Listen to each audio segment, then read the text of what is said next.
والعاقبة للمتقين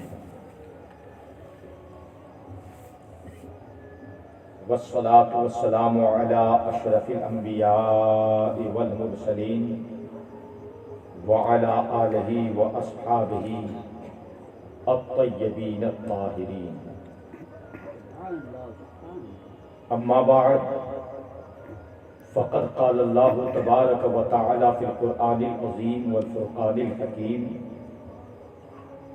أعوذ بالله من الشيطان الرجيم، بسم الله الرحمن الرحيم. يا أيها الذين آمنوا اتقوا الله وكونوا مع الصادقين. سبحان الله سبحان الله. آمنت بالله صدق الله العظيم وبلغنا رسوله النبي الأمين الكريم ونحن على ذلك لمن الشاهدين والشاكرين والحمد لله رب العالمين. سبحان الله. قال الله تبارك وتعالى في شان حبيبه الكريم: إن الله وملائكته يصلون على النبي يا أيها الذين آمنوا صلوا عليه وسلموا تسليما.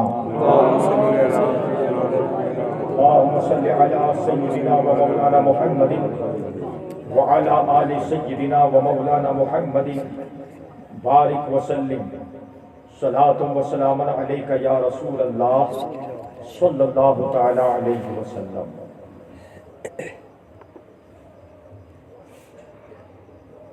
بڑی اچھی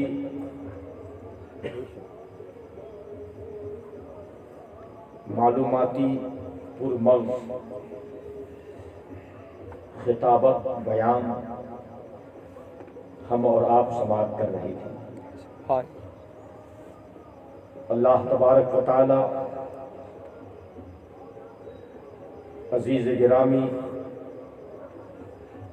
حضرت مولانا زاہد حسین صاحب کو اور بھی زور بیانی عطا فرمائے اور ان کے علم و عمل میں بے شمار برکتیں عطا فرمائے.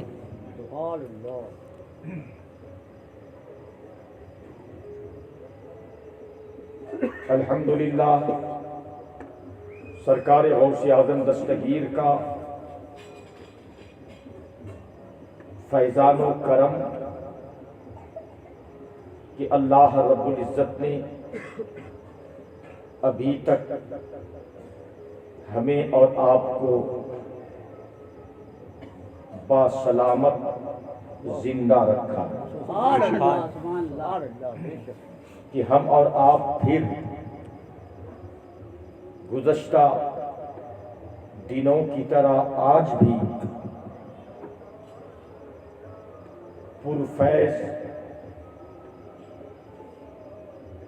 بابرکت مبارک مقدس محفل غوثیہ میں مجلس غوث اعظم میں حاضری کی برکتیں حاصل کر رہے ہیں.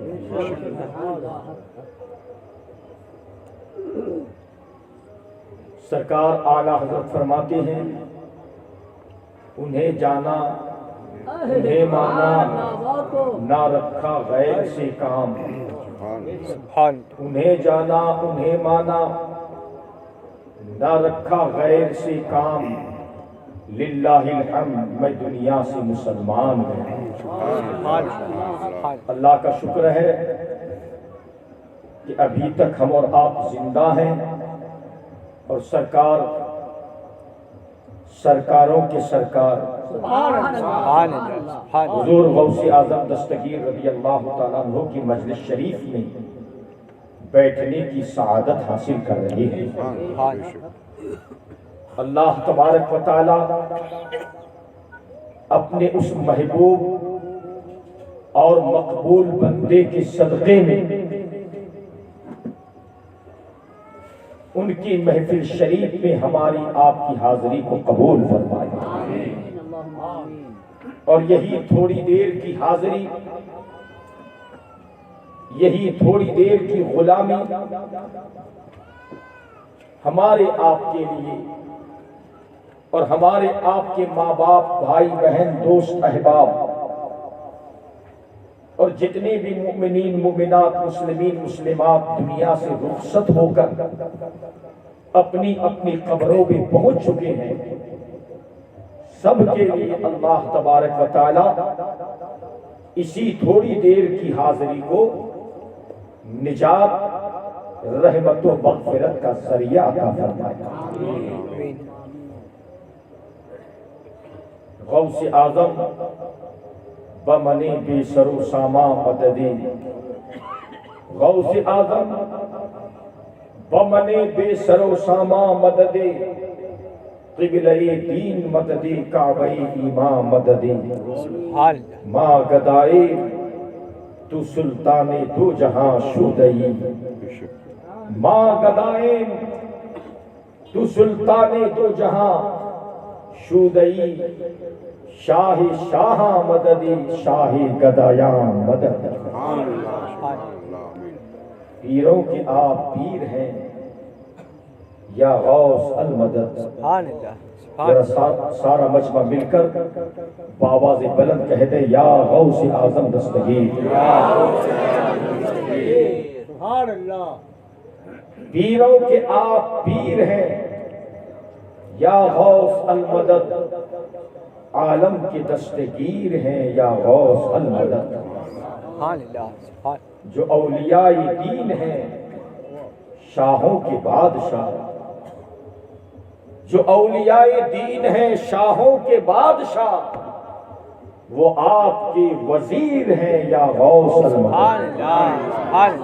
صدقہ حسن حسین کا ہم کو بھی دیجیے، صدقہ حسن حسین کا ہم کو بھی دیجیے، ہم آپ کے فقیر ہیں یا غوث المدد۔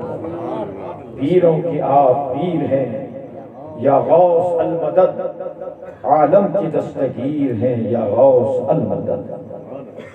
حضرات، قرآن شریف کی ایک مشہور آیت تلاوت کرنے کا شرف حاصل کیا۔ اللہ تبارک و تعالی کلام مجید میں ارشاد فرماتا ہے، اے ایمان والو، اے مومنو، تم اللہ سے ڈرو اور سچوں کے ساتھ ہو جاؤ۔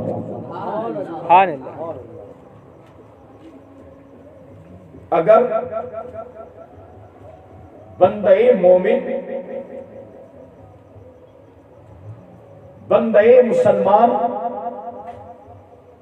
قرآن پاک کی اس ایک آیت پر بھی عمل کر لے، اللہ رب العزت پاک پروردگار دو عالم کا خوف اور ڈر انسان اپنے سینے میں بسا لے، ہر ہر قدم، ہر ہر نظر پر، زندگی کی ہر رات، ہر دن، حیات کے ہر ہر لمحے، ہر ہر وقت، صبح و شام، دوپہر، بندہ مومن اللہ سے ڈرتا رہے اور اپنی زندگی، اپنی حیات خوف خدا رکھ کر اپنی زندگی گزارتا رہے، تو پھر ایک دن ایسا آ جائے گا کہ اس بندے کا دل نہیں عرش خدا بن جائے گا۔ حدیث شریف میں آقا صلی اللہ علیہ وسلم نے ارشاد فرمایا، قلب المؤمن عرش اللہ،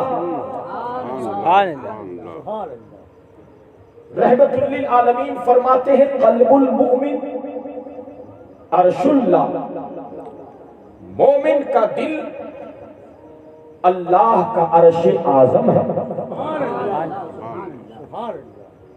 یہ کس مومن کے دل کی بات؟ سرکار دو عالم صلی اللہ علیہ وسلم نے کیا۔ ہر مسلمان کے دل کی بات نہیں، ہر مومن کا دل اللہ کا عرش نہیں، بلکہ وہ مومن جس کا دل، جس کا قلب خوف خدا کا خزینہ اور اپنے نبی مصطفیٰ کی محبت کا مدینہ بنا ہوا، بالیقین وہی دل نہیں بلکہ عرش خدا بنا۔ اور پھر جب دل اللہ کا عرش بن جاتا ہے، دل خدا کا عرش بن جاتا ہے، تو پھر اس بندے کے لیے دور و نزدیک یکساں ہو جاتا ہے، اور وہ اپنے دل کی طرف توجہ فرماتا ہے تو اعلان کرتا ہے نظر تو الہ بلاد اللہ جمع خردلۃ علی حکم اتساع، میں اللہ کے شہروں کو ایسا دیکھتا ہوں، مشرق سے مغرب تک، شمال سے جنوب تک، زمین سے آسمان تک، تحت الثری سے عرش خدا تک، میں اللہ کی کائنات کو ایسا دیکھتا ہوں جیسا کہ کوئی رائی کے دانے کو ہتھیلی میں رکھ کے دیکھتا ہے۔ یہ غوث اعظم کا اعلان، یہ غوث اعظم کا فرمان، یہ قصیدہ غوثیہ کا شعر، یہ اسی کی تشریح کر رہا ہے کہ جب بندہ مومن کا دل اللہ کا عرش بنتا ہے تو اس دل میں کوئی بات چھپتی نہیں ہے۔ عرش خدا سے لے کر تحت الثری تک، مشرق سے لے کر مغرب تک، شمال سے لے کر جنوب تک، اور زمین سے لے کر آسمانوں تک، اللہ تبارک و تعالیٰ اس دل میں ظاہر و باہر کر دیتا ہے۔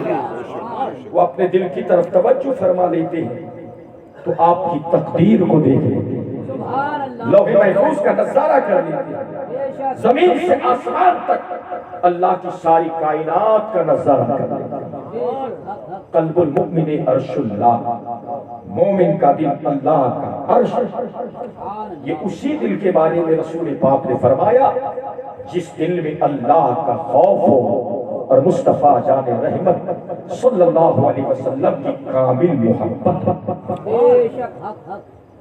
حضرات، اور جب بندہ اللہ سے ڈرتا رہے گا تو پھر بہت ساری برائیوں سے نہیں، تمام تر برائیوں سے وہ بندہ دور ہو جائے گا، نیکیوں کی طرف قدم بڑھائے گا، اور دھیرے دھیرے دھیرے دھیرے تقوی، پرہیزگاری اور خوف خدا کی وجہ سے اللہ تبارک و تعالیٰ ایسا ذریعہ بنا دے گا کہ کسی مرشد کامل کی بارگاہ میں پہنچ کر اللہ کا ولی بن جائے گا۔ آگے فرماتا ہے پروردگار دو عالم وَكُونُوا مَعَ الصَّادِقِينَ، سچوں کے ساتھ ہو جاؤ، سچوں کے ساتھ ہو جاؤ۔ سچائی، صدق، صداقت، سچائی ایک ایسی بڑی دولت ہے جس کے سامنے بڑی بڑی طاقتیں جھک جاتی ہیں، جس کے سامنے بڑا بڑا پاور مٹی میں مل کے رہ جاتا ہے۔ سچائی کی طاقت، صداقت کی طاقت، سچائی کا پاور آج تک نہ کوئی ختم کر سکا ہے، نہ قیامت تک سچائی کی پاور کو کوئی ختم کر سکے گا۔ چاہے وہ بدر کا میدان ہو، چاہے وہ احد کا میدان ہو، چاہے وہ میدان خندق ہو، چاہے وہ میدان حنین ہو، چاہے وہ میدان کربلا ہو، چاہے وہ کوئی بھی میدان ہو، صداقت اور باطل کا جب ٹکراؤ ہوا تو دنیا نے یہی دیکھا کہ باطل تھوڑی دیر کے لیے آسمان کی طرف تو بڑھا، مگر جب صداقت نے تیور دکھایا تو باطل چور چور ہو گیا، اور اللہ تبارک و تعالیٰ نے سچ اور سچے لوگوں کو ہمیشہ کے لیے کامیابی عطا کی۔ نعرہ تکبیر، نعرہ رسالت، جشن غوث اعظم خلیفہ حضور تاج الشریعہ، نعرہ تکبیر، سبحان اللہ۔ بہت دور جانے کی کیا ضرورت، اجمیر معلیٰ کی طرف نگاہ اٹھا کے دیکھیں۔ میرے غریب نواز جو فقط چند ہمراہیوں کے ساتھ، چند ساتھیوں کے ساتھ ہند کی سرزمین پر قدم رکھتے ہیں، سارا زمانہ دشمن ہو جاتا ہے۔ چونکہ ہر طرف باطل کا زور تھا، جھوٹے کا دور تھا، باطل کا زور تھا، جھوٹوں کا دور تھا۔ غریب نواز جدھر ہی دیکھتے ہیں اندھیرا ہی اندھیرا ہے۔ اپنے نانا جان کی ہدایت کو، اپنے نانا جان کی وصیت کو، نصیحت کو، فرمان کو یاد کرتے ہیں، پھر سوچتے ہیں ہر طرف اندھیرا ہی اندھیرا ہے، جھوٹوں کا دور ہے، باطل کا زور ہے۔ میرے غریب نواز چونکہ سچے تھے، سچائی لے کے آئے تھے اور بہت ساروں کو سچا بنانے کے لیے آئے تھے۔ آپ نے کسی کی پرواہ نہیں کی، بھوکے پیاسے آگے بڑھتے رہے، بڑھتے رہے، بڑھتے رہے، بڑھتے رہے۔ واقعہ بیان کرنا مقصود نہیں، انشاءاللہ رجب شریف میں آپ اپنے علماء سے سماعت کریں گے۔ رجب کے مہینے میں مختصر یہ کہ جب میرے غریب نواز رضی اللہ تعالیٰ عنہ نے اجمیر معلیٰ پہ قدم رکھا، اجمیر کی دھرتی نے آپ کے قدموں کو بوسہ دے دیا۔ اے معین الدین، اے سید، اے حسن سنجری، اے آل رسول، آپ آ گئے ہو۔ اب تک میری تقدیر بگڑی ہوئی تھی، آپ کے قدم کو بوسہ دینے کا موقع مل گیا۔ اب اجمیر اجمیر نہیں رہے گا، اجمیر معلیٰ بن جائے گا، اجمیر معلیٰ بن جائے گا۔ اے غریب نواز آپ کا احسان، اے غریب نواز آپ کا کرم، اے معین الدین حسن سنجری، آپ کیا تشریف لائے، مجھ غریب زمین کی تقدیر کو بدل دیا۔ اجمیر شریف کو میرے غریب نواز نے اجمیر معلیٰ بنا، اور پھر ایک وہ وقت آیا کہ باطل اوپر بڑھنے لگا، اوپر چڑھنے لگا، پرواز کرنے لگا، اپنا زور دکھانے لگا۔ میرے غریب نواز دیکھتے رہے، دیکھتے رہے، دیکھتے رہے۔ ہاں بڑا زور کر رہا ہے باطل، کیا کہنا، بڑا زور دکھلا رہا ہے۔ ساتھیوں سے کہا کہ اس حصار کے باہر مت جانا۔ کچھ ساتھی لوگ بتقاضۂ بشریت، آدمی ہونے، انسان ہونے کے تقاضے کے مطابق تھوڑی دیر کے لیے گھبرا گئے۔ میرے غریب نواز نے کہا لا تحزن، مت گھبراؤ، بس لائن سے باہر مت جانا، خطرہ ہے، لائن سے باہر مت جانا، خطرہ ہے، اس کے اندر رہنا، اندر رہنا، یعنی میں سچا ہوں، سچے کے ساتھ رہنا، میں سچا ہوں، سچے کے ساتھ رہنا، باہر مت جانا، دور مت جانا، سچے کے ساتھ رہو گے تو انشاءاللہ تمہاری حفاظت بھی ہو جائے گی اور صداقت کی جیت بھی ہو جائے گی۔ میرے غریب نواز نے پھر دیکھا، دیکھتے رہے، دیکھتے رہے، دیکھتے رہے، آخر میرے غریب نواز کو مسکرانا آ گیا، مسکرانا آ گیا۔ سوچا کہ کیا کیا جائے، ادھر دیکھ رہے، ادھر دیکھ رہے، میرے غریب نواز مسکرا رہے، فرما رہے ہیں کہ اب اس باطل کے پیچھے پیچھے میں کیا جاؤں، اپنے کسی خادم چیلے غلام کو کیا بھیجوں، یہ شان کے خلاف ہے۔ میرے غریب نواز نے اپنے نالین سے فرمائے سب سے نیچے رہنے والی چیز تو ہے، تو اپنا پاور دکھا دے، سب کو پتا چل جائے گا کہ جب اس کا یہ پاور ہے تو ان کے مالک کا کتنا پاور ہوگا۔ میرے غریب نواز نے اشارہ فرمایا اور آپ کے کھڑاؤں شریف، آپ کے نالین شریف اڑنے لگے، پرواز کرنے لگے۔ پھر کیا ہوا وہ انجام آپ کے سامنے ہے۔ اب تک پرواز کرتا جا رہا تھا، پرواز کرتا جا رہا تھا، مگر جب غریب نواز کے نالین نے پرواز کیا تو ایسا جھکایا، ایسا جھکایا کہ میرے غریب نواز کے قدموں میں اس باطل کا سر آ گیا۔ میرے غریب نواز کو رحم آ گیا اور فرمایا جا، اب تک تو باطل تھا، اب میرے قدموں میں آ گیا ہے، سچوں کے دامن میں آ گیا ہے، اب تمہیں محروم نہیں کیا جائے گا۔ نگاہ کرم اٹھتی ہے اور اس پرواز کرنے والے باطل کو ہمیشہ کے لیے سچوں کا سردار بنا دیا۔ صداقت کا پاور کبھی ختم نہیں ہوتا۔ کربلا کی یہ تاریخ ہے۔ یزید کو سب بھول گئے، یزید مٹ گیا، یزید ہی برباد ہو گئے، مگر آقا حسین کی صداقت سچائی آج بھی دلوں میں جگمگا رہی ہے اور قیامت تک جگمگاتی رہے گی۔ اور جتنے بھی حسینی اس سچے کے ساتھ، کربلا والے سچے کے ساتھ ہیں، انشاءاللہ ہمیشہ یہ بھی جگمگاتے رہے گا۔ تو اللہ تعالیٰ فرماتا وَكُونُوا مَعَ الصَّادِقِينَ، تم سچوں کے ساتھ خود بھی سچ بولو۔ اگر عادت پڑ گئی ہے جھوٹ بولنے کی، دور ایسا ہے، ماحول ایسا ہے، جگ ایسا ہے، ہوتا ہے جیسا دیش ویسا بھیش، ہر طرف جھوٹوں کا ماحول ہے تو آدمی جھوٹ بولنے لگتا ہے۔ یکایک وہ بچ نہیں سکتا، چھوڑ نہیں سکتا، تو محنت کرنا۔ اگر آج دن بھر ہم نے 12 جھوٹ بولے تو کوشش کریں کہ کل آنے والا کل سوموار کو 10 بولیں، 12 نہیں بولیں گے، پھر آنے والے کل 8 بولیں گے، پھر اس کے بعد 6 بولیں گے۔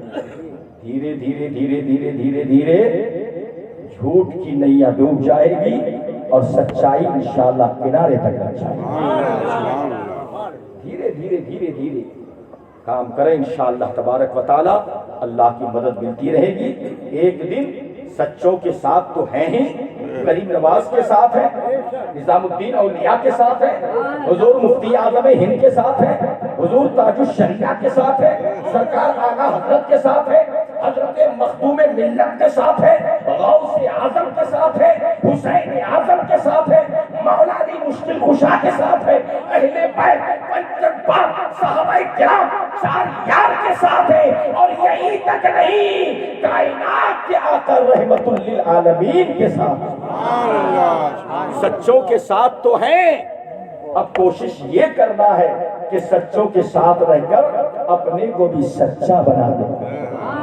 اللہ تبارک و تعالی ہمیں آپ کو اس آیت پر عمل کرنے کی توفیق رفیق عطا فرمائے۔ درود پاک کا نذرانہ پیش کر لیجیے۔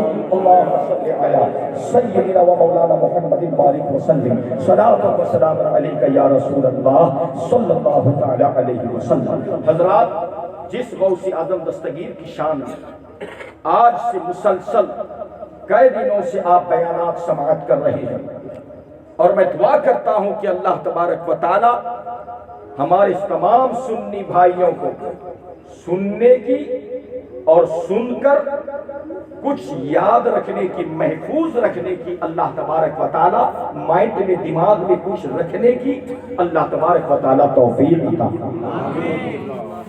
اللہ رب العزت نے سرکار غوث اعظم دستگیر رضی اللہ تعالیٰ عنہ کو جیسی روحانیت عطا فرمایا تھا، ویسے ہی عظیم بلند ظاہری علم شریعت بھی عطا فرمایا۔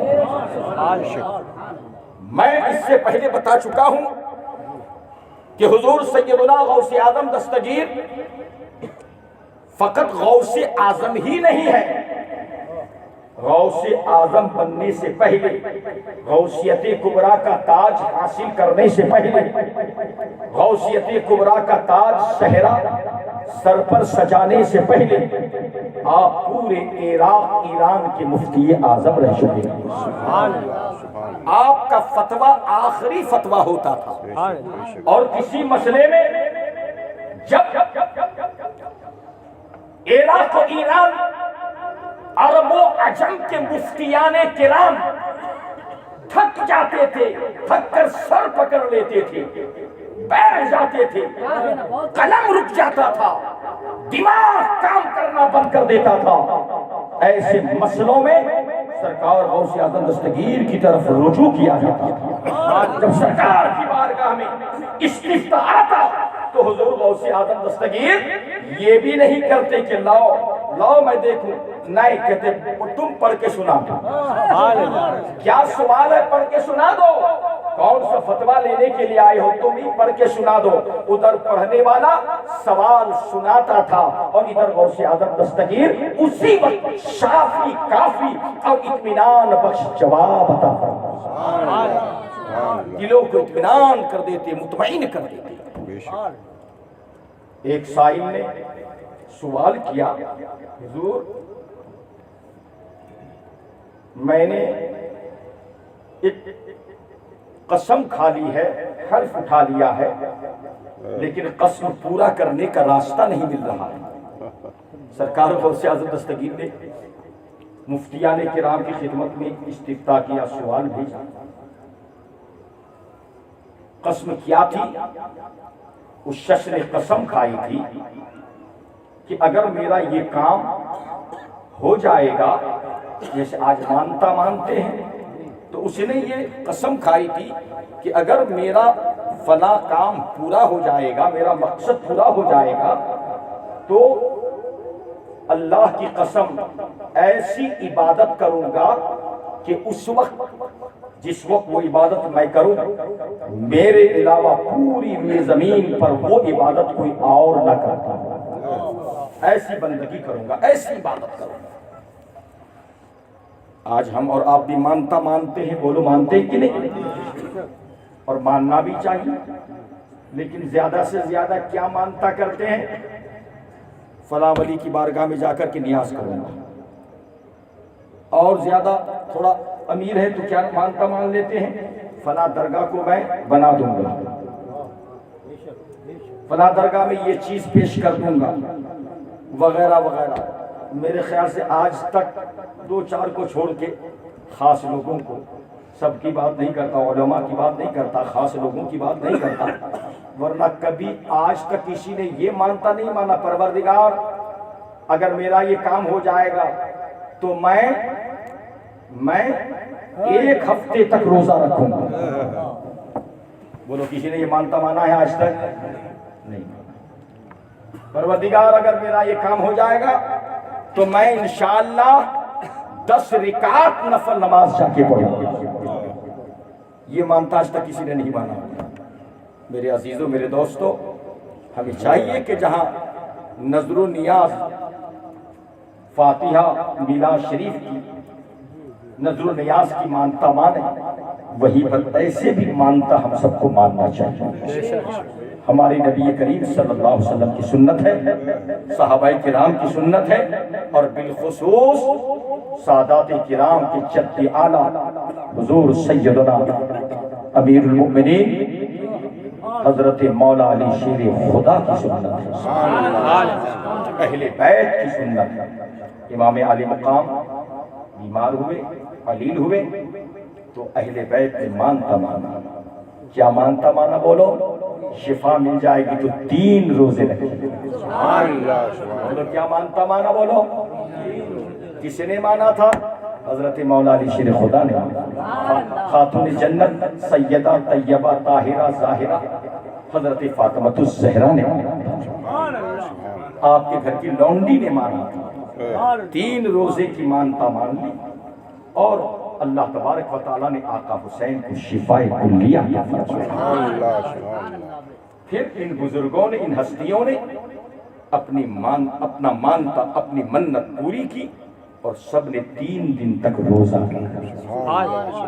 تو جہاں اور مانتا ہم اور آپ مانتے ہیں، نماز کا بھی مانتا مانے، روزے کی منت مانے، عبادت کی منت مانے. کبھی یہ بھی منت مانے، آپ کا بھی فائدہ، باپو کا بھی فائدہ، کہ اگر فلاں کام ہو جائے گا تو میں باپو سے 2 سپارے پرواؤں گا، اور اس کے بدلے میں 500 روپیہ باپو کی خدمت میں ہدیہ پیش کروں گا. آپ بھی مالا مال، باپو بھی مالا مال. اگر میرا یہ کام ہو گیا تو میں مفتی صاحب سے 3 بار سورہ یاسین شریف پڑھواؤں گا. کہہ دو سبحان اللہ. 3 بار سورہ یاسین شریف پڑھواؤں گا. اگر میرا یہ کام ہو گیا آل رسول ہیں، سید ہیں، اولاد علی ہیں، اولاد غوث اعظم ہیں. میں اگر میرا یہ کام ہو گیا، میرا یہ کام فتح ہو گیا، تو میں سید صاحب سے فلاں مجلس میں، کسی بھی مجلس میں اعلیٰ حضرت کی 3 نعت شریف سماعت کروں گا. سید صاحب کے ہاتھ میں 3 نعت شریف کے بدلے میں 300 روپیہ ہدیہ پیش کروں گا. ایسے بھی مانتا مانو، آپ بھی مالا مال ہو جاؤ گے، یہ حضرات بھی مالا مال ہو جائیں. پھر اب جس فقیروں کو چائے پانی کا بھی مل جائے گا. تاشے کی منت مانتے ہیں، لے کر آئیں گے ڈھول تاشے کے ساتھ. کیا بات. ارے یہ تو وہاں پہ ہوا تھا، کربلا میں اس طرف ہوا تھا، اس طرف نہیں ہوا تھا. کیا کہنا. کربلا میں ہوا تھا مگر اس طرف نہیں، اس طرف نہیں، بے شک بے شک وہ اس طرف. بے شک تو اس طرف والی چیزوں کو اس طرف رہنے دو، بے شک. اس طرف والی چیزوں کو اپناؤ جو میں نے بتایا ہے. سبحان اللہ سبحان اللہ. اہل بیت نے جو کیا ہے، آل رسول نے جو کیا ہے، صحابہ کرام نے جو کیا ہے، اس طرف والوں نے جو کیا ہے وہ کرو. اس طرف والوں کو اس طرف والوں کے لیے چھوڑ دو.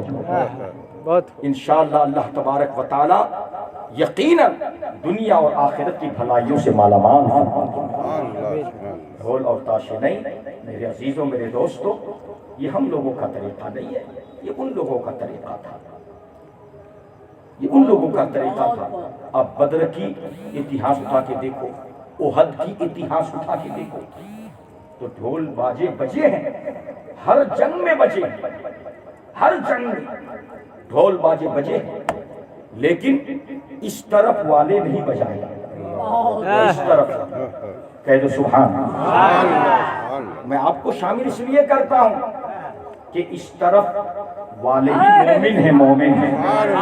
جب اس طرف والے کہہ دوں گا تو انشاءاللہ آپ صحابہ کے غلاموں میں شامل ہو جائیں. اس طرف والوں نے نہ احد میں، نہ بدر میں، نہ خندق میں، کسی بھی جنگ میں، اور آخری میدان کربلا کی جنگ میں اس طرف والوں نے کسی بھی جنگ میں ڈھول تاشے، ڈھول باجے نہیں بجایا. کوئی بھی ثبوت نہیں دے سکتا. بے شک حق حق. برادری میں ایک باپو تقریر کرنے لگے اور میں قیام گاہ میں تھا. اب وہ کہاں کے باپو ہیں میں اس کو ظاہر نہیں کرتا. کہ غریب نواز نے تو وہ کیا کہتے ہیں سونے کا تازیہ بنایا تھا. اچھا، غریب نواز نے سونے کا تازیہ بنایا تھا؟ وہ کہاں گیا تازیہ؟ کیا کہنا. غریب نواز لے کے چلے گئے تربت میں. بس سونے کا تازیہ ہو، سونے کا تازیہ ہو، گورنمنٹ کی تحویل میں ہوگا، گورنمنٹ کے انڈر میں ہوگا، کہیں اور میوزیم میں رکھا ہوگا، کہیں اسے اتہاسک جگہ میں رکھا ہوگا. لیکن آج تک تو کچھ پتہ نہیں کہ غریب نواز کا بھی انڈیا میں کوئی تعزیہ ہے. نہ پاکستان میں، نہ بنگلہ دیش میں، نہ نیپال میں، نہ انڈیا میں. تو پھر غریب نواز کا تعزیہ گیا کہاں چلا گیا اتنا بڑا تعزیہ؟ سونے کا تعزیہ گورنمنٹ کی تحویل میں نہیں. تو میں نے کہا کہ یہ تعزیہ باپو کے دماغ میں چلا گیا. بولنے والے باپو کے دماغ میں چلا گیا، وجود میں کہیں نہیں ہے، دماغ میں. ایسے ایسی باتیں بیان کرتے ہیں. اللہ تعالیٰ ہمیں آپ کو جو ہے اچھا راستہ چلنے کی توفیق عطا فرمائے. اب چادر کی مانتا مانو بات آگے ذرا ظاہر کر دوں. بے شک چادر شریف، پھول شریف، گاگر شریف، نیاز شریف، اور کیا کہتے ہیں لان شریف، شیرینی شریف، ان سب کا مانتا مانو. آپ نیاز شریف کرو، آپ مزار شریف، درگاہ شریف بناؤ، آپ گنبد بناؤ، اللہ والوں کے دروں کی خدمتیں کرو. بے شک بہت بڑی عبادت اور بہت بڑی برکت کا کام ہے، آپ کرتے رہو. لیکن ڈھول باجے کے ساتھ نہیں، ناچتے کودتے نہیں، ان لوگوں کے طور طریقے کو اختیار کرتے ہوئے نہیں کہ آپ کی چادر جائے تو اللہ والا ناراض ہو جائے، اللہ والا ناراض ہو جائے، جلال میں آ جائے، ہونے والا کام بھی بگڑتا ہوا نظر آئے. ایسا بلکہ آپ ادب و احترام کے ساتھ اپنے گاؤں کے امام صاحب کو، اپنے مسجد کے امام صاحب کو، بانگی صاحب کو، مؤذن صاحب کو، اپنے گاؤں کے اپنے محلے کے سید سادات کو، عالم علماء کو ایک آدھ کو ساتھ میں لیجئے، چادر شریف لیجئے، پھول لیجئے، انتر لیجئے اور درگاہ کی طرف، ولی کی بارگاہ کی طرف مانتا اتارنے کے لیے روانہ ہو جائیے۔ وہاں پہنچیے، ادب سے سلامی حاضری دیجیے اور پھر سلامی پیش کیجیے، چادر پھول پیش کیجیے، عطر پیش کیجیے اور ادب و احترام کے ساتھ فاتحہ خوانی دعا خوانی کیجیے۔ انشاءاللہ تمہاری بھی تقدیر بن جائے گی اور جو مانتا کیا ہے اللہ تبارک و تعالیٰ اس میں تمہیں دونوں جہان میں کامیابی عطا فرمائے۔ درود پاک پڑھیے، اللہم صلی علی سیدنا و مولانا محمد بارک وسلم، صلاۃ و سلام علیک یا رسول اللہ صلی اللہ تعالی علیہ وسلم۔ لہذا کبھی کبھی آپ حضرات، میرے نوجوان بھائی خاص کر، میرے نوجوان بھائی لوگ خاص کر کبھی کبھی مزار پہ بھی جانا اور کبھی کبھی مسجد بھی چلے جانا اور یہ ماننا کہ اللہ پاک آج اگر مچھلی مل گئی نا، مچھی مل گئی مچھی، تو کل 2 رکعت نفل نماز جا کے پڑھوں گا مسجد۔ مانتا پھر نفل کے صدقے میں اللہ تعالیٰ واجب بھی عطا فرما دے گا، نفل کے صدقے میں اللہ تعالیٰ فرض کا بھی عامل پابند بنا۔ اللہ تعالیٰ ہم سب کو ایسا ماننے کی توفیق عطا فرمائے۔ الغرض اللہ تبارک و تعالیٰ قرآن حکیم ارشاد فرماتا ہے، اے ایمان والو اللہ سے ڈرو اور سچوں کے ساتھ ہو جاؤ۔ مانتا مفتیوں کے پاس فتویٰ لینے کے لیے گئے، ایسی عبادت کروں گا کہ پوری دھرتی پر اس وقت میرے سوا کوئی دوسرا اس عبادت کو نہ کرتا ہو۔ سارے مفتی حیران، یہ کون سی عبادت ہوگی؟ نہ نماز نہ روزہ، نہ جانے دنیا میں کتنی جگہ ایک ساتھ نماز ہوتی ہے، کتنے لوگ روزے رکھتے ہیں، سب حیران۔ غوث اعظم کی بارگاہ میں وہ شخص حاضر ہوا، حیران ہو کر سرکار پیران پیر نے فوراً سنتے ہی ارشاد فرمایا، کوئی بڑی بات نہیں، عرفات کے دن یوم العرفہ جس دن سارے حاجی لوگ عرفات کے میدان میں پہنچتے ہیں، کعبہ شریف خالی رہتا ہے، اس دن اکیلے طواف کرنا، سبحان اللہ، سبحان اللہ، اکیلے طواف کر لینا۔ وہ ایسی عبادت ہوگی کہ تیرے سوا روئے زمین پر کوئی نہ کر رہا ہوگا، کیونکہ کعبہ ایک ہوگا اور کعبے کا طواف کرنے والا بھی تو ایک ہوگا۔ سبحان اللہ۔ اتنا حاضر جواب تھے غوث اعظم کہ کیا کہنا، سبحان اللہ، سبحان اللہ، سبحان اللہ۔ آپ حج کو تشریف لے گئے، سرکار غوث اعظم دستگیر رضی اللہ تعالیٰ عنہ حج کو گئے۔ سبحان اللہ۔ آج ہم اور آپ حج کو جاتے ہیں، بے شک بڑی خوش نصیبی کی بات ہے، اور اللہ تعالیٰ سے دعا ہے کہ دکھا دے یا الہی وہ مدینہ کیسے بستی ہے جہاں پر رات و دن مولا تیری رحمت برستی ہے۔ سب کے لیے دعا ہے۔ سرکار خواجہ غریب نواز نے چل کر بہت سارے حج ادا کیے۔ سبحان اللہ، سبحان اللہ۔ آقا امام حسین رضی اللہ تعالیٰ عنہ مدینہ شریف سے چل کر مکہ شریف پہنچے اور کعبۃ اللہ کے 25 حج ادا کیے۔ سرکار غوث اعظم نے بھی بغداد شریف سے چل کر مکہ پہنچے اور بار بار آپ نے حج ادا کیا۔ ایک بار حج کو تشریف لے گئے، وہاں کا جو مفتی اعظم تھا، مکہ شریف کا مفتی اعظم، وہ شہرت سننے کے بعد آپ کی خدمت میں عالموں کو لے کر کے آیا۔ وہاں کا مفتی اعظم کا عبد القادر جیلانی آئے ہوئے ہیں، بڑا چرچا ہے، بڑی شہرت ہے، بڑا نام ہے عبد القادر جیلانی کا۔ وہ بغداد کے شیخ الحدیث ہے، مفتی عراق ہے۔ چلو ان سے کچھ سوال کریں اور دیکھیں کہ ان کا علم کیسا ہے، ان کا علم کیسا ہے۔ چنانچہ وہ مفتی اعظم آئے، دعا سلام ہوا، اور اس کے بعد اس مفتی اعظم نے، مکہ کے مفتی اعظم نے حضور غوث اعظم دستگیر سے عرض کیا، عبد القادر جیلانی سید صاحب، ہم نے سنا ہے آپ شیخ الحدیث ہیں۔ حضور غوث اعظم نے ارشاد فرمایا، ہاں خادم الحدیث، سنا ہے آپ مفتی عراق ہے۔ حضور غوث اعظم نے تواضع انکساری سے فرمایا، ہاں رسول پاک صلی اللہ علیہ وسلم کی شریعت کی خدمت کر لیتا ہوں۔ سبحان اللہ سبحان اللہ۔ مکہ شریف کے مفتی اعظم ذرا غرور میں آیا اور کہنے لگا میں کچھ آپ سے علمی گفتگو کر سکتا ہوں، کچھ علمی باتیں آپ سے کر سکتا ہوں۔ سرکار غوث اعظم دستگیر ارشاد فرمایا میں تو حج کرنے کے لیے آیا ہوں اور ابھی کعبہ شریف کا طواف کر کے فارغ ہوا، نفل نماز باقی ہے، نماز پڑھ لوں؟ کہا ٹھیک ہے پڑھ لی۔ سرکار غوث اعظم نے نفل نماز پڑھی، سبحان اللہ سبحان اللہ۔ نفل نماز سے فارغ ہوئے تو وہ مفتی مکہ آئے اور کہا کہ اب میں آپ سے کچھ دریافت کر سکوں؟ سرکار غوث اعظم رضی اللہ تعالیٰ نے فرمایا کہ ہاں پوچھئے، مجھ سے بن سکے گا تو میں جواب دے دوں گا۔ کیا کہنا، بہت عاجزی دیکھو، انکساری دیکھو۔ حالانکہ یہ بات مسلم ہے، سبھی جانتے ہیں کہ جب سرکار غوث اعظم دستگیر کو غوثیت کبریٰ کا تاج مل چکا، اس وقت پورے روئے زمین پر غوث اعظم سے افضل کوئی نہیں، بے شک سب سے افضل سب سے اعلیٰ غوث اعظم دستگیر۔ لیکن پھر بھی عاجزی انکساری، فرماتے ہیں کہ ہاں پوچھئے، مجھ سے بن پڑے گا تو میں جواب دے دوں گا۔ مفتی مکہ نے سوچا رہے میں تو حرم کا مفتی ہوں، کیا کہنا۔ ان کا نام سنا ہے، دیکھیں یہ کون ہے اور کتنے علم والے ہیں عبد القادر جیلانی۔ مفتی مکہ نے کہا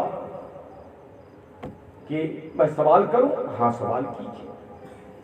ایک سوال کیا، دو سوال کیا، تین سوال کیا، چار سوال کیا اور خاموش ہو کر کے کہا جواب تو دیجئے۔ کہنے آپ سوال کرتے جائیے، کیا کہنا، آپ بولتے جائیے، سوال کرتے جائیے۔ مفتی مکہ نے کہا رے بھائی عبد القادر جیلانی آپ بھول جاؤ گے،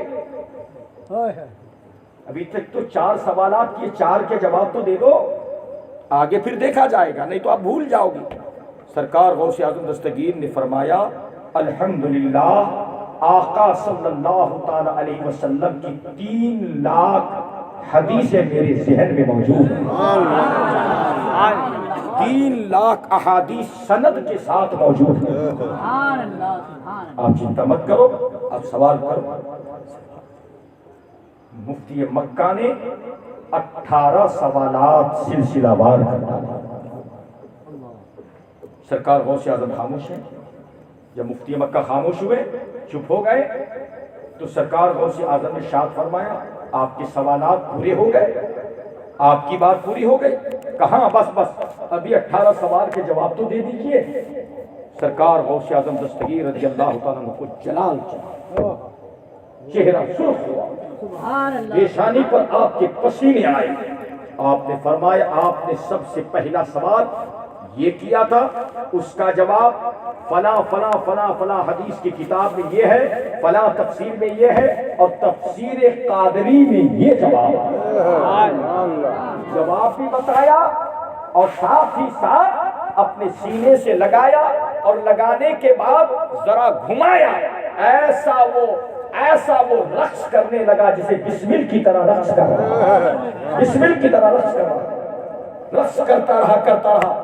سرکار غوث اعظم دستگیر نے دوبارہ سینے سے لگایا اور چھوڑ دیا، انہیں ہوش آیا، فرمایا کیا ہوا، آگے کے جوابات دے دوں کہ نہیں؟ بس معاف کیجئے گا، میں نے سارے جوابات سن نہیں آنکھوں سے دیکھ لیا، سارے جوابات کو میں نے دیکھ لیا۔ سرکار غوث اعظم نے فرمایا اچھا اب اور کچھ پوچھنا ہے آپ کو، اور کچھ سوال کرنا ہے کہ نہیں بس ہو گیا؟ کہ آپ نے تو 18 سوال کیے، میں ایک سوال کروں؟ میں آپ کو ایک بات پوچھوں؟ مفتی مکہ دھج گئے، کیونکہ وہ سب دیکھ لیا زمین سے آسمان تک غوث اعظم کا مقام۔ سبحان اللہ سبحان اللہ۔ میں آپ کو ایک بات پوچھوں؟ مفتی مکہ نے اب شرمندہ ہونا تھا، سوچا کہ میں نے تو 18 بات پوچھی، اب ان کی ایک بات اگر میں نہ سنوں تو لوگ کیا کہیں گے؟ مفتی مکہ نے کہا ہاں پوچھیے۔ سرکار غوث اعظم رضی اللہ تعالیٰ نے ارشاد فرمایا کہ نبی کریم صلی اللہ تعالیٰ علیہ وسلم کا جب انتقال ہوا، حضور کا وصال شریف ہوا، تو یہ تو آپ کو معلوم ہے کہ غسل دینے والے حضرت مولا علی تھے، سبحان اللہ. ان کے ساتھ 2 صحابی اور بھی تھے. لیکن یہ بتائیے کہ جب غسل ہو چکا، سرکار کو غسل دے دیا گیا تھا، تو آنکھ کے کنارے پانی کا قطرہ تھا، وہ مولا علی شیر خدا نے زبان سے چاٹ لیا تھا. سبحان اللہ. بعد میں کسی نے پوچھا مولا علی شیر خدا رضی اللہ تعالیٰ عنہ سے کہ آپ کو اتنا علم کہاں سے آیا؟ تو آپ نے جواب دیا تھا کہ جس دن میں نے رسول پاک صلی اللہ علیہ وسلم کے غسل شریف کا قطرہ جو آنکھ میں رہ گیا تھا صاف کرنے میں، پوچھنے میں، کپڑے سے پوچھنے میں نے اس کو زبان سے چاٹ لیا تھا. جب سے وہ قطرہ میرے سینے میں گیا، اللہ تبارک و تعالیٰ نے میرے سینے کو علم کا مدینہ بنا. نبی کریم صلی اللہ علیہ وسلم کے پانی کے ایک قطرے میں یہ کمال ہے تو سراپا جسم شریف پہ کتنا کمال ہے. سرکار غوث اعظم نے فرمایا، اے مفتی مکہ، رسول پاک صلی اللہ علیہ وسلم کو انتقال کے بعد، وصال شریف کے بعد غسل دیا گیا. غسل دینے والے مولا علی شیر خدا تھے، دوسرے 2 صحابی تھے. مگر یہ بتاؤ کہ غسل دینے کے بعد غسل کا گسالہ، غسل کا پانی وہ کیا ہوا؟ غسل کا پانی کہاں گیا؟ غسل شریف کا پانی کدھر پہنچا؟ کیونکہ سرکار دو عالم صلی اللہ علیہ وسلم کے جسم شریف کیا، وضو کا پانی بھی صحابہ کرام لے لے کر اپنے چہرے پر، اپنے جسم پر مل لیا کرتے تھے، نوش فرما لیا کرتی تھی. آخری غسل دیا تو غسل شریف کا پانی کیا ہے؟ سرکار غوث اعظم نے جب یہ سوال کیا، مفتی مکہ کو دن میں تارے نظر آئے، دن میں تارے نظر آئے. ان کو گشی تاری ہو گئی سوال سن کے، چکرا گیا مفتی مکہ. سوچنے لگے کہ عبد القادر جیلانی مجھے مہلت دیجئے، مجھے کتاب دیکھنے دیجئے، تحقیق کرنے دیجئے، مجھے موقع دیجئے. غوث اعظم دستگیر رضی اللہ تعالیٰ عنہ نے فرمایا، جائیے آپ کو موقع ہے، آج نہیں کل جواب دے دیجئے، آج نہیں کل بتا دیجئے، کل بتا دیجئے. 1 دن گزرا، 2 دن گزرا، 3 دن گزرا، مفتی مکہ آ ہی نہیں رہا، جواب دینے کے لیے آ ہی نہیں رہے.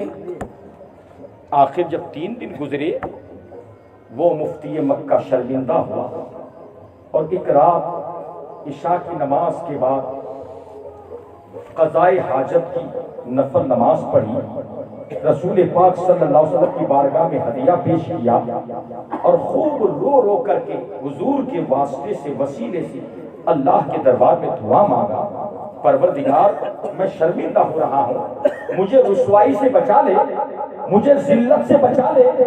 عبد القادر جیلانی نے مجھے سوال کیا ہے، میرے ذہن میں سوال کا جواب عطا فرما دے، کوئی ایسا ذریعہ بنا دے کہ مجھے جواب حاصل ہو جائے، میرے سینے میں جواب آ جائے، اتنا علم مجھے عطا فرما دے کہ میں عبد القادر جیلانی کو جا کر جواب دے دوں. آج 3 دن ہو گئے، میں شرم کے مارے جا نہیں رہا ہوں، میں ذلیل ہو رہا ہوں، میں رسوا ہو رہا ہوں. میرے مولا تیرے دست قدرت میں میری لاج ہے، میرا ہاتھ ہے، اے مولا تیرے دست قدرت سے مجھے بچا لے، ظلم مجھے رسوا ہونے سے، ذلیل ہونے سے مجھے بچا لے. رو رو کے دعا مانگا، مانگتے مانگتے، دعا کرتے کرتے، روتے روتے نیند کا غلبہ ہوا. وہ مفتی مکہ مصلی پہ سو گیا. جب مصلی پہ سویا، آنکھ لگی، قسمت کا دروازہ کھل گیا، قسمت کا دروازہ کھل گیا اور خواب ہی کے عالم میں آقا مدنی تاجدار صلی اللہ علیہ وسلم کا دیدار ہوا. کیا دیکھ رہے ہیں؟ نبی کریم صلی اللہ علیہ وسلم تشریف فرما، آقا صلی اللہ علیہ وسلم تشریف لائے، حجرہ روشن منور ہے، معطر ہے. مفتی مکہ نے رسول پاک صلی اللہ علیہ وسلم کا دیدار کیا، صلاۃ و سلام کا نذرانہ پیش کرنے لگے اور جب صلاۃ و سلام پڑھ چکے، آقا صلی اللہ علیہ وسلم نے فرمایا، تو نے کیوں یاد کیا ہے بتا، تو نے کیوں یاد کیا ہے بول.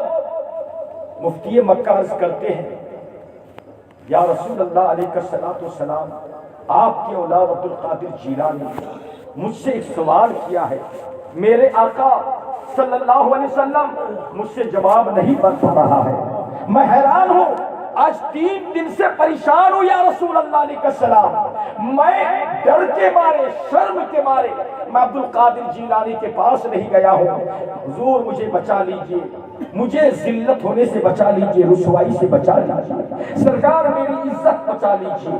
آقا صلی اللہ علیہ وسلم نے مسکرایا، فرمایا کہ تمہیں سمجھ نہیں، عبد القادر جیلانی سے سوال کرنے چلے گئے تھے؟ حضور میں نہیں جانتا تھا، مجھے خبر نہیں تھی، معاف کیا جائے اور مجھے سوال کا جواب عطا کیا جائے، میں مفتی مکہ ہوں یا رسول اللہ علیہ السلام۔ آقا صلی اللہ علیہ وسلم اپنے داہنے طرف جو حضور کے ساتھ تشریف لائے تھے اشارہ کرتے ہیں، آپ بتا دیجیے، آپ بتا دیجیے۔ انہوں نے فوراً کیا، یا رسول اللہ علیہ السلام میں بتا دیتا، مگر آپ کے بائیں طرف جو چہرے پہ نقاب ڈالے ہوئے ہیں حضور ان کی تمنا ہے وہ جواب وہ بتانا چاہتا ہے۔ چہرے پہ نقاب ہے حضور، یا رسول اللہ علیہ وسلم جو آپ کے بائیں طرف کھڑے ہیں وہ جواب دینا چاہتے ہیں۔ آقا صلی اللہ علیہ وسلم مسکرانے لگے، فرمانے لگے کہ اچھا آپ ہی جواب دے دیجیے۔ چہرے پہ نقاب ہے، ارشاد فرماتے ہیں، او مفتی مکہ، یہ خواب کی بات ہے، او مفتی مکہ، عبد القادر جیلانی نے آپ سے سوال کیا، کیا سوال کیا؟ دہراؤ، تمہارے سوال کو دہراؤ، وہ سوال دہراؤ، عبد القادر جیلانی نے کیا سوال کیا؟ مفتی مکہ نے کہا عبد القادر جیلانی نے سوال کیا ہے کہ حضور کا غسالہ شریف آخری غسل کا پانی کہاں گیا؟ وہ نقاب پوش جو رسول پاک صلی اللہ علیہ وسلم کے ساتھ آئے تھے، چہرے پہ نقاب ہے، ارشاد فرماتے ہیں مفتی مکہ سن لے، جب نبی کریم صلی اللہ علیہ وسلم کا وصال ہوا، غسل دینے کے لیے مولا علی پہنچے اور صحابی پہنچے، وہیں پر آسمان کے فرشتے بھی تشریف لے، اور آسمان کے فرشتے حوض کوثر کا پانی ساتھ میں لے کے غسل شریف کے لیے پانی میں ملاوٹ کرنے کے لیے، مکس کرنے کے لیے جب رسول پاک صلی اللہ علیہ وسلم کو غسل دیا جا رہا تھا، فرشتے نورانی کٹوروں میں، نورانی باٹکے میں، نورانی برتنوں میں آقا صلی اللہ علیہ وسلم کے غسل کے پانیوں کو بھر رہے تھے، اور جب غسل مکمل ہوا فرشتے ان کٹوروں کو لے کر حضور کے غسالہ شریف کو لے کر جب آسمانوں کی طرف پہنچے، بارگاہ الہی میں عرض کیا، یا اللہ تیرے محبوب کا غسالہ ہم نورانی کٹوروں میں ساتھ میں لائے ہیں، نورانی برتنوں میں لے کے آئے ہوئے ہیں، اے پاک پروردگار دو عالم اب ان پانی کا کیا کرنا ہے؟ رب کا حکم ہوا، اے رحمت کے فرشتوں پورے روئے زمین پہ چھانٹ دو، جہاں جہاں ایک ایک بند گر جائے گا قیامت تک وہاں اللہ کی مسجدیں بن جائیں گی، قیامت تک اللہ کی مسجدیں بن جائیں گی۔ آپ کی بیڑی میں مسجد ہے کہ نہیں؟ گھران نمبر 1 میں ہے مسجد، مسجد ہے، اندر جا کے دیکھیں گے نہیں کبھی؟ مینارے تو دیکھیں، مینارے ہیں، مسجد باہر سے ماشاءاللہ ٹماٹر مسجد ہے، مگر اندر بھی دیکھا ہے کبھی؟ اللہ تعالیٰ سب کو اندر جانے کی توفیق عطا۔ بہرحال مسجد ہے، روایتوں میں آیا ہے کہ چاہے وہ آپ کی یہاں کی مسجد ہو، بیڑی کی مسجد ہو، جام نگر کی مسجدیں ہوں، ترول کی مسجد ہو، کئی کی بھی مسجدیں ہوں، قیامت تک جو مسجدیں بنیں گی جہاں جہاں غسالہ شریف کا قطرہ گرا ہے وہاں پر قیامت تک مسجدیں بنتی چلی جائیں، مسجدیں بنتی چلی جائیں۔ جواب مل گیا مفتی مکہ کو، آقا کے قدموں پہ گر گیا، یا رسول اللہ میری عزت بچ گئی، اب تو کل صبح ہی عبد القادر جیلانی کے پاس پہنچ جاؤں گا یا رسول اللہ علیہ وسلم، اب تو جواب دے دوں گا انشاءاللہ۔ آقا صلی اللہ علیہ وسلم نے فرمایا ٹھیک ہے، ٹھیک ہے، صلاۃ السلام کیا آقا صلی اللہ علیہ وسلم جانے لگے، تشریف پہ جانے لگے، تو انہوں نے مفتی مکہ حضور وہ آپ کی داہنی طرف کون ہے؟ یا رسول اللہ علیہ وسلم وہ کون ہے؟ کہ یہ مولا علی شیر خدا ہے، یہ علی شیر خدا ہے۔